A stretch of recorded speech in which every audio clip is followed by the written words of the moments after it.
نابالغ بچوں کا مسجد میں آنا۔ سوال: کیا نابالغ بچے اور بچیاں مسجد میں آ سکتے ہیں؟ صحیح دلائل سے رہنمائی فرمائیں، اور یہ بھی واضح کریں کہ جب کبھی یہ بچے مسجد میں شور کریں اور نمازیوں کے لیے لڑائی جھگڑے کا سبب بنیں تو پھر کیا حکم ہے؟ جواب: مساجد میں نابالغ لڑکے اور لڑکیوں کا آنا شرعاً جائز اور مستحب ہے، جبکہ وہ پاک و صاف ہوں۔ ابو قتادہ انصاری رضی اللہ عنہ سے روایت ہے کہ رسول اللہ صلی اللہ علیہ وسلم اپنی نواسی امامہ بنت زینب رضی اللہ عنہا کو اٹھائے ہوئے نماز پڑھ رہے تھے، جو ابو العاص بن ربیع کی بیٹی تھیں۔ جب آپ صلی اللہ علیہ وسلم سجدے میں جاتے تو اسے نیچے اتار دیتے، اور جب کھڑے ہوتے تو اٹھا لیتے۔ صحیح بخاری۔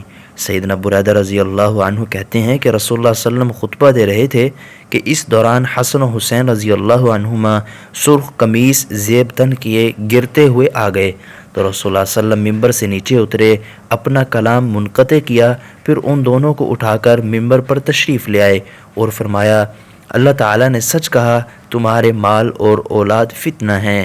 میں نے ان دونوں بچوں کو گرتے ہوئے قمیصوں میں دیکھا تو صبر نہ کر سکا، یہاں تک کہ میں نے اپنی بات کو روک کر انہیں اٹھا لیا۔ نسائی۔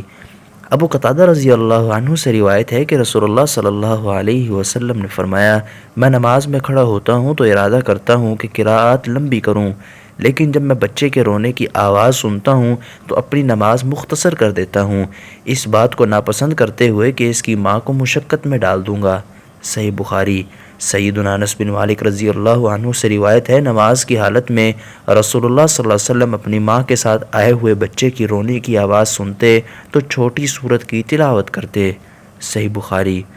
مندرجہ بالا احادیث صحیحہ اور صریحہ سے معلوم ہوا کہ بچوں کو مسجد میں لانا جائز ہے، لیکن یہ خیال رکھنا چاہیے کہ بچے صاف ستھرے ہوں، مسجد میں گندگی اور ناپاکی نہ پھیلے۔ امام نووی رحمہ اللہ انس بن مالک رضی اللہ عنہ کی حدیث کے تحت رقم طراز ہیں۔ اس حدیث میں مسجد کے اندر مردوں کے ہمراہ عورتوں کے نماز پڑھنے کا جواز ہے، اور اس طرح بچوں کو مسجد میں لانا بھی جائز ہے، اگرچہ جس کی ناپاکی سے بچا نہیں جا سکتا اس سے مسجد کو بچانا اولیٰ ہے۔ شرح مسلم للنووی۔ اور وہ روایت درست نہیں جس میں آتا ہے کہ اپنی مسجدوں کو بچوں سے بچاؤ۔ حافظ عراقی، حافظ ابن حجر اور امام ابن جوزی رحمہم اللہ وغیرہ نے اس روایت کو سخت ضعیف قرار دیا ہے۔ یاد رہے کہ اگر بچے مسجد میں شور و غوغا کریں، نمازیوں کے لیے تشویش کا باعث بنے، تو ایسی صورت میں بچوں کو مسجد میں لانے سے اجتناب بھی کیا جا سکتا ہے، کیونکہ چھوٹے بچوں کو مسجد میں لانا جائز تو ہے لیکن واجب نہیں، اور امر جواز پر اصرار کرنا درست نہیں، بالخصوص جب مسجد میں بچوں کی بنا پر جھگڑا و فساد وغیرہ کھڑا ہو تو جواز پر اصرار کرنا مکروہ ہوگا۔ اس کی مثال یہ سمجھ لیں کہ امام بخاری رحمہ اللہ نے بخاری شریف میں ایک باب یوں منعقد کیا ہے: نماز پوری کر کے دائیں اور بائیں جانب پلٹنے کا بیان۔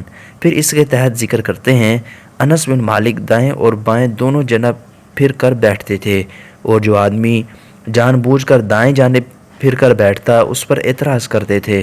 اس کے بعد امام بخاری نے یہ حدیث درج کی ہے کہ عبداللہ بن مسعود فرماتے ہیں: تم میں سے کوئی آدمی اپنی نماز میں شیطان کا حصہ مقرر نہ کرے کہ خام خواہ یہ سمجھے کہ نماز سے دائیں طرف پھر کر بیٹھنا لازم ہے۔ میں نے نبی کریم صلی اللہ علیہ وسلم کو بہت دفعہ دیکھا کہ آپ بائیں جانب پھرتے تھے۔ صحیح بخاری۔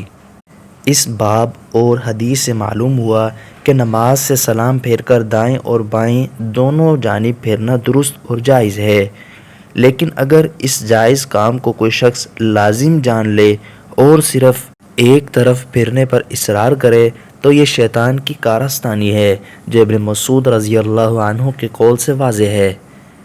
شارح امام ابن القتیر رحمہ اللہ فرماتے ہیں: اس حدیث سے معلوم ہوا کہ بلا شبہ مباح امور اس وقت مکروہ ہو جاتے ہیں جب انہیں ان کے مقام سے بلند کر دیا جائے، اس لیے کہ عبادت کے تمام امور میں دائیں جانب کا لحاظ کرنا مستحب ہے، لیکن جب عبداللہ بن مسعود رضی اللہ عنہ کو اس بات کا خدشہ لاحق ہوا کہ کہیں لوگ دائیں طرف پھرنے کو واجب نہ سمجھ لیں تو انہوں نے اس کے مکروہ ہونے کی طرف اشارہ کر دیا۔ فتح الباری۔ Subscribe for more content.